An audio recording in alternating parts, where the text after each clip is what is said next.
Hi, I'm Chrissy, and I love arts and crafts, and now that we're all stuck at home, we thought it would be fun for me to share with you what I've been up to. When I thought about doing this, one of the things that I thought would be fun, especially because we're all stuck at home right now, is to try to do some arts and crafts with some things that you can commonly find around the house, most especially because we're trying to avoid getting out right now. Easter is coming up. Easter is one of my favorite times of year, and so I thought it would be fun to start with an Easter craft. And today, this is what we're going to be making. It's this wreath that is just mostly made from things that you'll be able to find around the house. Coffee filters, some leftover eggs from the Easter Bunny last year, and just some cardboard and some glue, and away we go. So let's get started. The things that I have here that you will need to make this craft are the Easter eggs from last year, cardboard for the base, and the coffee filters. And then we've got some Easter dye or food coloring. They work a little differently, so in a little bit we'll talk a little bit more about which one does what and preferences and all of that. And then you'll need some paint, white paint, clear glue, pencil, paintbrushes, scissors, and some cups for holding the dye. Okay, now we're ready to start. And for this part of the project, which I should mention that this project will require you to do this in steps, most especially because we're going to start with the coffee filters and we're going to dye them, and then they're going to need time to dry. But while they're drying, we can then move on to the next part of the project. For this part, you will need either food coloring or Easter egg dye, whichever you prefer. You'll need some cups for the dye, and I use popsicle sticks or craft sticks to stir. And then you'll need coffee filters and some tin foil to lay the coffee filters out on to dry. Now, in the past, I have used wax paper to lay the coffee filters on to dry. I would not recommend that, just simply because the wax paper gets really soggy and can tear, and then it kind of bleeds through. So I do recommend using tin foil or even a cookie sheet to dry your coffee filters on. You want to separate your coffee filters, and then after you separate them, you're basically just going to grab the center of the bottom of the coffee filter and just kind of squeeze it until it's folded and closed like that. Then after you do that, you'll just simply dip the coffee filter into the dye, just like this. Turn it upside down so it drips down to the bottom, and then lay them out to dry. Be careful not to have them touching if they're different colors, because they will bleed from one to the other. Now here's where the really fun part of this project comes in, because this is where you can really get fun experimenting. I mentioned that the food coloring and the Easter dye are a little bit different in the way that they work for coloring. When you first color with them, you'll notice that they look the same, but when they've dried, they do look a little bit different.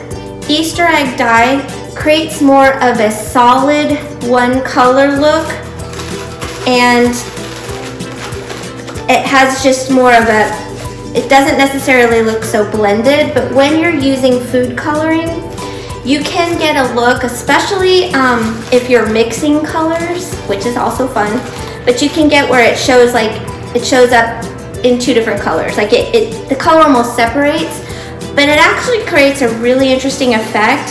And so why I say this part of the project is so fun, because you can have a whole lot of fun experimenting with mixing colors, experimenting with different strengths of the amount of food coloring or amount of dye that you're using. One of the things that I do recommend, if you really want good consistency, is to use a little bit of a measuring spoon. When I did this project using Easter egg dye, it was very strong, and it created coffee filters that were very, very bright, more so than I wanted. So when I went to dilute the solution, I did use something that I could measure with so that I could keep consistency throughout. Sometimes it's a little hard to tell how much or how fast your solution will get used up by the coffee filter, so it's a good idea to be able to measure out what you need so that you can repeat the process should you want to dye more coffee filters. It does take quite a few coffee filters to make this project, but you can make it with one pack. You should not need any more than one pack to make this project. So as I said, you just simply dip the coffee filter into the solution, let it drip, lay it out to dry. I like to set mine out on the kitchen table under the ceiling fan, and that usually dries them pretty quickly. It doesn't take as long as you think. All right. So this is what they look like after you dip them in. A lot of fun colors. Okay, so now that we have our coffee filters dyed, we'll leave them out to dry, and then we can begin on the next part of the process. Okay, for the next part of this craft project, we're going to make the base to put the coffee filters and the eggs on. And what I did is I took a piece of cardboard from home. I didn't have a pattern or something that was big enough to use to create the circle for the wreath. So I used the string and the tack and the pencil method. And basically, you just place the tack in the middle of your cardboard, you tie a string, and then you just go around and create your circle. You're going to want to do two. You're going to want an outer circle and an inner circle. And I made this one about 2 inches for the wreath. And then you just cut it out and you have the base for your wreath. I went ahead and painted it white. The reason I did that was I felt as though the colors from the coffee filters would pop a little bit more than if I had just left it brown. After I painted it white, I did go over the paint with a coat of clear glue, because I did fail to mention when I was listing off the supplies in the beginning that you will also use hot glue. And if you paint a coat of clear paint on top of the white, the hot glue will stick a little bit better. It won't fail if you don't use if you don't have the clear glue. It just gives it just a little bit of a stickier surface for the hot glue to stick to. I also cut out these extra pieces of cardboard because if you have any places in here that have a bend in it, if you just hot glue where the bends are, reinforced with the cardboard, it will prevent it from folding and you'll be able to have a much more stable base. All right, and now we're ready to assemble the rest of the wreath. Now that we have our base made, it's time to go ahead and assemble the rest of the wreath. I have gone ahead and I have reinforced the bends with the bits of cardboard that I have left over. I also added a twist tie hook so that you have a way to hang it. It's probably better to do this before you have made your full wreath. One important thing to note when you're making a twist tie hanger, you do want to use an additional piece of cardboard to kind of stabilize it. If you don't, it can tear off a lot. It can tear off pretty easily, but if you add the little piece of extra cardboard with a little bit of extra glue, it should be perfectly secure. Okay, so here are the coffee filters, and as you can see, there's tons of fun colors, and this is what I was talking about experimenting with different strengths of the dye. And so as you can see over here, I have a really pale yellow, which is really nice, and then I have this really super vibrant yellow, which is also a very fun color. As before, when I was talking about dipping the coffee filter into the dye, some fun things that you can do is you can dip one end into one dye and then another end into another dye, as I've done here with the purple and the blue. Creates really fun colors.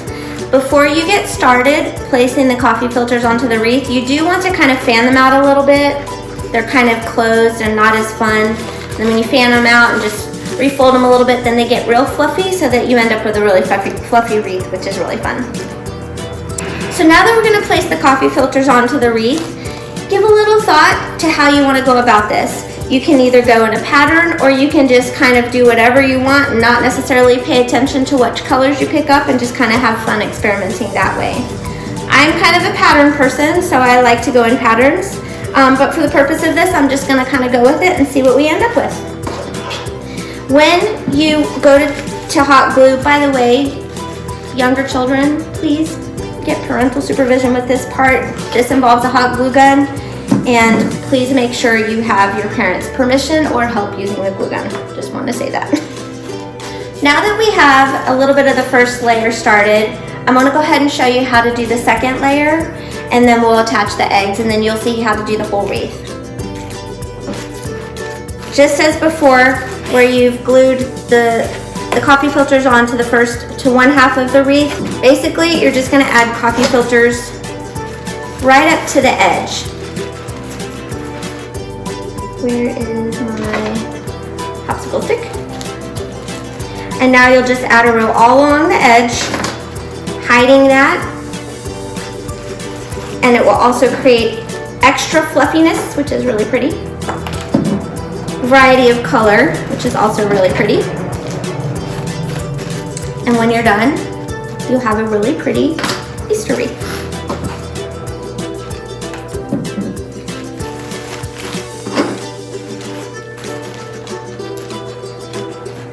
So as you can see, I'm just adding a layer of coffee filters right along the edge here. So we're gonna carry it all the way around, and then we'll be ready to add the eggs. And now you can see we've gotten the second row started, and we're just simply gluing it along the edge and creating this extra fluffiness. Now this is where we're gonna glue on the eggs, and we're gonna use hot glue for this. This can be a little bit tricky because these guys like to open, so be really extra careful when you're gluing the eggs onto the wreath. These eggs have a little joint, and that's actually where I like to put the glue because I don't want to see that on the wreath. So just put a little bit of glue right there where it's joined, and then just like with the coffee filters, I'm just going to glue it right along the edge. This is another place, see what I mean? Pop right over. This is another place where you can have some fun experimenting. Maybe you want to put them on in a pattern of colors. Maybe you want to just kind of do your own thing with some random choices. Either way, it's going to be really fun when you're done.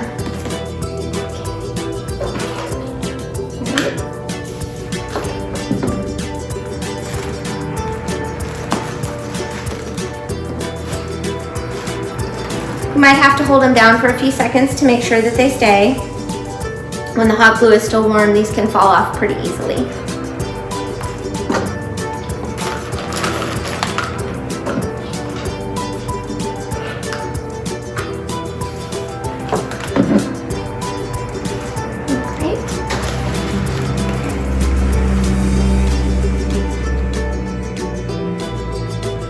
You just hot glue them on to the edge like that, right onto the coffee filter, all the way around.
Thank you so much for joining us today. I really had fun making this craft, and I'm so glad that I could share it with you.